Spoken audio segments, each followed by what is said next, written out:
इमरान खान इक़्तिदार के खात्मे के बाद से मुल्क को अदम इस्तेहकाम का शिकार करने की साजिश कर रहे हैं।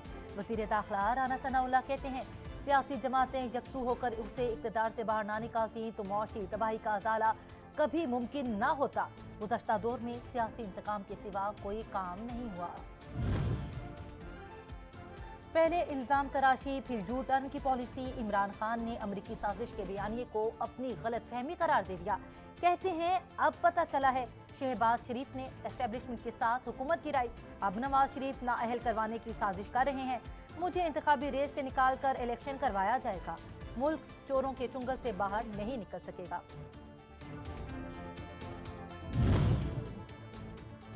हुकूमत इमरान खान की फिलहाई तबाही से कौम को निजात दिलाने के लिए दिन रात एक कर रही है। सूरत हाल फिर भी काबू में नहीं आ रही।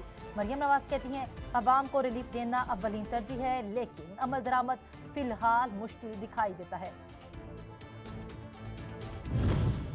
और विमेन वर्ल्ड कप T20 का मार्का कौमी टीम का रिवायती हरीफ। भारत को टॉस जीतकर 150 रन का हदफ जीतकर ताकुब में भारतीय टीम